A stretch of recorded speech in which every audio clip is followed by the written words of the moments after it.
নমস্কার বন্ধুরা, সর্বাণী রান্নাঘরে আবারও চলে এসেছি নতুন একটা রেসিপি নিয়ে। আর আজকের রেসিপির জন্য আমি নিয়েছি 1 বাটি আটা, আর নিয়েছি এখানে 1 বাটি পাকা কাঁঠাল, সেই সঙ্গে নিয়েছি এখানে 1 কাপ দুধ। আজকে আমি এই 3টে উপকরণ দিয়ে দারুণ টেস্টি এবং হেলদি একটা রেসিপি আপনাদের সঙ্গে শেয়ার করব, যেটা আপনারা সকালের ব্রেকফাস্টের জন্য কিংবা বাচ্চাদের স্কুলের টিফিনে দেওয়ার জন্য বানিয়ে নিতে পারেন খুব সহজেই। তো প্রথমেই নিতে হবে একটা মিক্সিং বোল। আপনারা ভিডিওটা দেখতে থাকুন আমি কিভাবে রেসিপিটা আজকে বানাতে চলেছি। তো মিক্সিং বোলের মধ্যে এই কাঁঠালের কোয়া থেকে ভেতরের আমি দানাটা বার করে নিয়েছি, আর এই যে লাল অংশটা এটাকেও ফেলে বাদ দিতে হবে। আমি আমার প্রয়োজন অনুযায়ী নিয়ে নেব। আপনারা টিফিনটা যেমন যতটা পরিমাণে বানাবেন সেই মতো সমস্ত কিছু উপকরণ নিয়ে নেবেন। তো এইভাবে পাকা কাঁঠালগুলো দেওয়ার পর মিক্সিতে এটাকে পেস্ট করে নিতে হবে।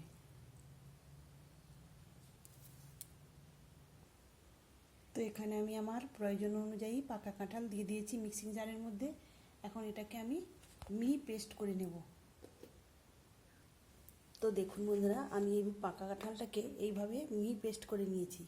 এখন এটাকে একটা বড় মিক্সিং বোলের মধ্যে ঢেলে নিতে হবে।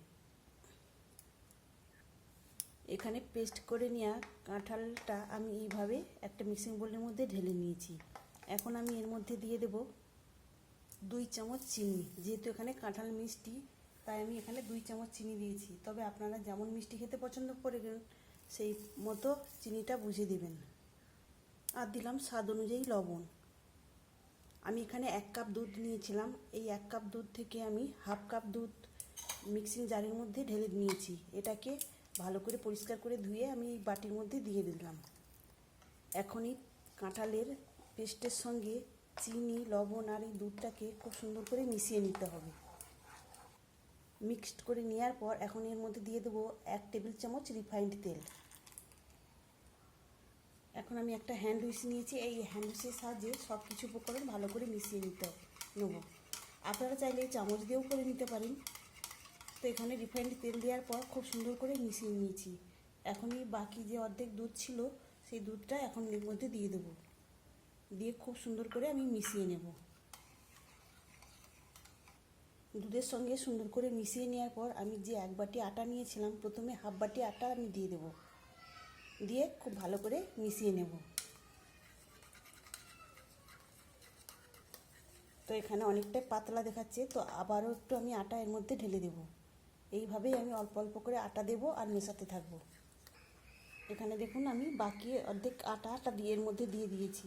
আর এখানে ব্যাটারের ঘনত্বটা দেখুন, ঠিক এই রকমই করে নিতে হবে। আমি আজকে আটা দিয়ে বানিয়ে নিচ্ছি, আপনারা চাইলে ময়দা কিংবা সুজি দিয়েও বানাতে পারেন। তো এটাকে আমি খুব সুন্দর করে মিশিয়ে নিয়েছি। এখন আমি নিয়েছি 1 প্যাকেট ইনো। এই 1 প্যাকেট ইনো থেকে আমি অর্ধেকটা এর মধ্যে দিয়ে দেব। আপনারা চাইলে এই ইনোর পরিবর্তে বেকিং পাউডার এবং বেকিং সোডা দিতে পারেন। তো ইনোটা দেওয়ার পর অ্যাক্টিভ করার জন্য অল্প একটু দেব দুধ। এখন এই দুধটা দেওয়ার পর ইনোটাকে অ্যাক্টিভ করে নিয়েছি। এবার খুব ভালো করে ফেটিয়ে নিতে হবে। এইভাবে ফেটাতে ফেটাতেই দেখবেন এটা অনেকটাই ফুলে উঠেছে আর একদম হালকা হয়ে গেছে। তো একটু সময় নিয়ে এটাকে খুব ভালো করে ফেটিয়ে নিতে হবে। যত সুন্দর করে ফেটানো হবে, আমি যে রেসিপিটা বানাতে চলেছি সেটা ততটাই নরম এবং তুলতুলে হবে, তখন খেতে ভীষণ ভালো লাগবে। তো দেখুন বন্ধুরা, ইনো দিয়ে আমি খুব সুন্দর করে ফেটিয়ে নিয়েছি। তো এটাকে আর রাখা যাবে না, সঙ্গে সঙ্গে বানিয়ে নিতে হবে। টিফিনটা তৈরি করার জন্য গ্যাস অন করে একটা ফ্রাইং প্যান বসিয়ে দিয়েছি। প্রথমে ফ্রাইং প্যানটাকে হালকা করে গরম করে নিতে হবে। এরপর এর মধ্যে দিয়ে দিলাম অল্প একটু রিফাইন্ড তেল। তেলটা দিয়ে চাড়িয়ে নিতে হবে ফ্রাইং প্যানের চারপাশটাতে। আপনারা চাইলে এই কাজটা একটা ব্রাশের সাহায্যেও করে নিতে পারেন। এখন 1 হাতা করে এই ব্যাটার নিয়ে এটাকে চাড়িয়ে দিয়ে এই হাতার তলার দিকটাতে দিয়ে এইভাবে বড় করে নিতে হবে। আর এই সময় গ্যাসের ফ্লেমটাকে একদম লোতে করে দিতে হবে।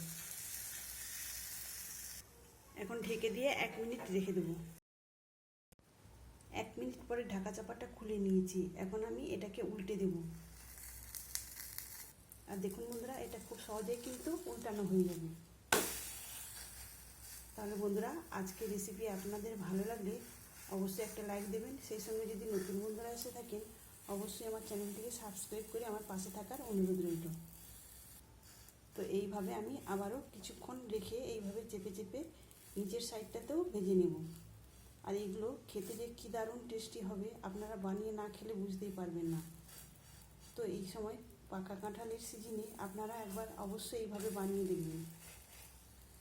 তো এটা আমি তুলে নিয়েছি, আর দেখতে কতটা সুন্দর আর কতটা লোভনীয় হয়েছে দেখুন। একই রকমভাবে আমি বাকিগুলোও ভেজে নেব। আর আপনারা তো দেখতেই পেলেন কত সামান্য তেলে এই রেসিপিটা তৈরি হয়ে যাচ্ছে।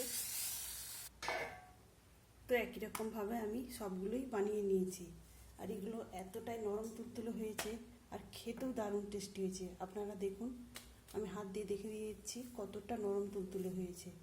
আপনারা এই পাকা কাঁঠাল থাকতে থাকতে অবশ্যই একবার বানিয়ে দেখবেন। এভাবে যদি আপনারা টিফিনটা সকালে বানিয়ে দেন তাহলে কিন্তু দেখবেন বাচ্চা থেকে বড় সবারই ভীষণ পছন্দ হবে।